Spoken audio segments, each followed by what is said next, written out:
That runoff election is going to take place on June 16th. The early voting starts on June 8th. And just a reminder, you can only vote in the runoff if you participated in the primary for that individual party. So if you voted in the primary for the Democrats, you can do a Democratic runoff, but not the Republican, and vice versa.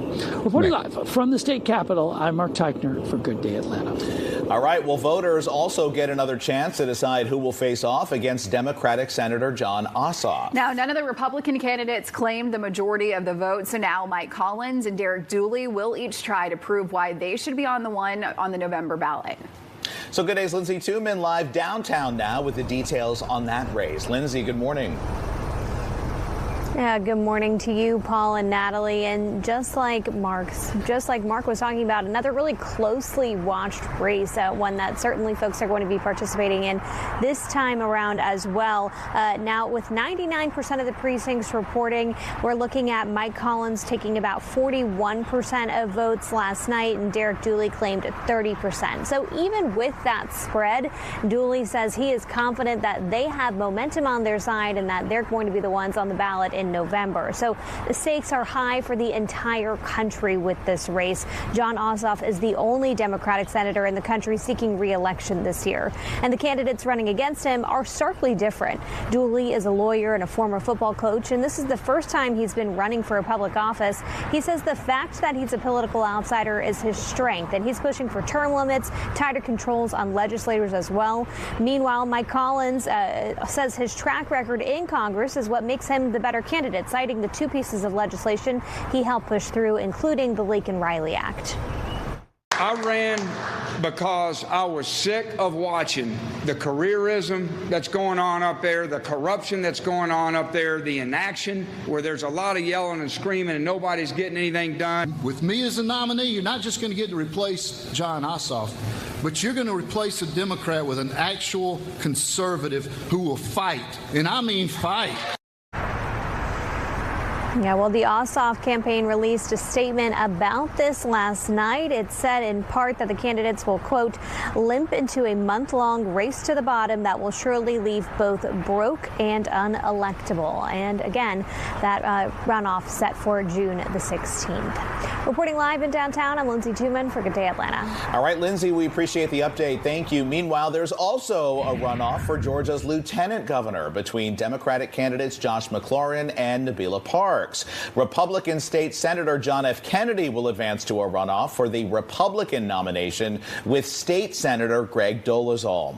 And Representative Jasmine Clark won the Democratic nomination to succeed late Representative David Scott for Georgia's 13th congressional district. Scott, of course, passed away in April while seeking another term.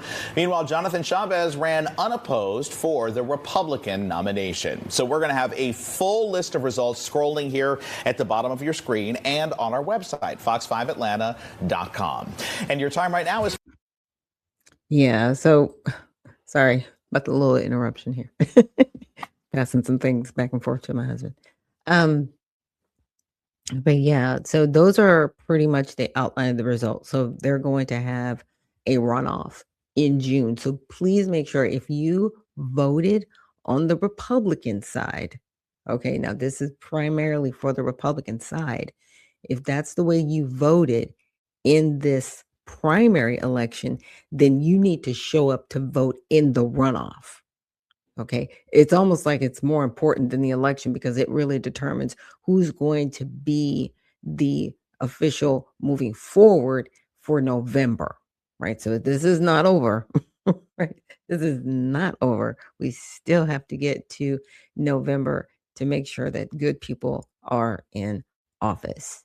You know, yeah, I am very opinionated about Lance Bottoms because it's like, you know, she was the mayor and then all of those things, you know, happened, fell apart with the quote unquote summer of love.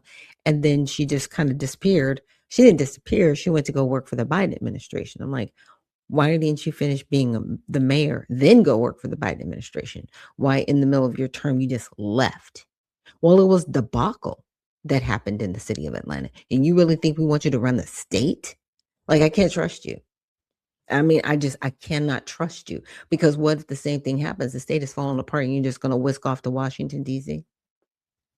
and then somebody else like finish the rest of it. It was weird. It still is. And everybody wants to welcome her back with open arms and be like, oh, yay, kumbaya. And I'm like, no, I'm not kumbayaing this. You don't get brownie points for going to Washington and abandoning your city. I have a lot more respect for you if you would have stayed and fixed it, but you didn't. And the person that's there that says they're fixing it wants to include everybody over Black people and then turn around to Black people and say, hey, we still need your support for nothing.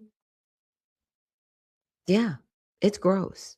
It's gross what is happening in Fulton County. And it's a disgrace and it's disgusting and it needs to be fixed. So hopefully it will get fixed through these elections. Again, there are a lot of Republicans that do not run at the local level for any seats in Fulton County because it's so Democratic. And that's disgusting to me.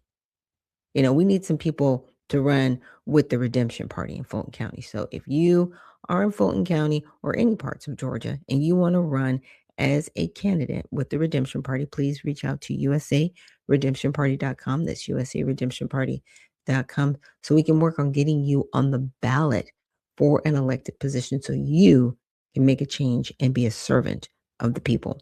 Now, the next video we're going to get into, it's a Promethean update. It's a short, and then we're going to get into another long form video from them, but let's check out the short first. A lot of is the conventional wisdom about midterm elections, i.e. the party in power loses. Well, my message is very straightforward. This is neither a conventional midterm, nor is this a conventional president. So please don't try and apply previous rules. And as Barbara just indicated, I think what just happened in Indiana is extremely important because all of the talking heads, so much of what in the social media sphere is the terrible shape that Trump is in, or he's selling out, or he's going to be destroyed by high gas prices, et cetera, et cetera, et cetera.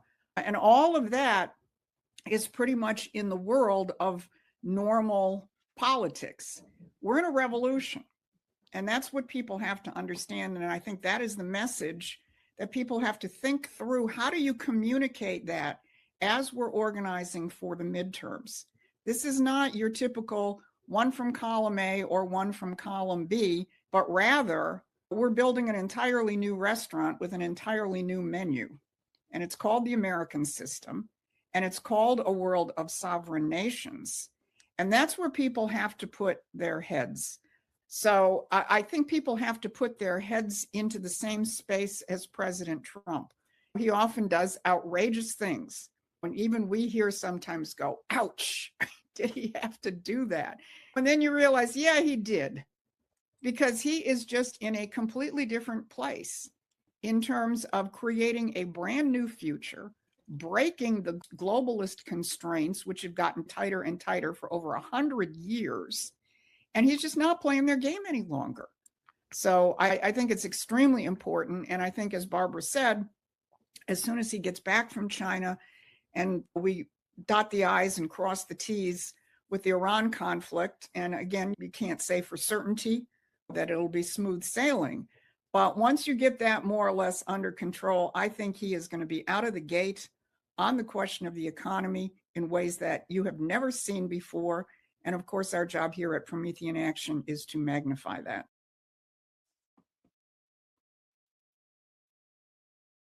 Yeah. I like how we say, ouch. I think a lot of people do. that man, there are certain times where like, woo wee, okay. He is, he's doing things.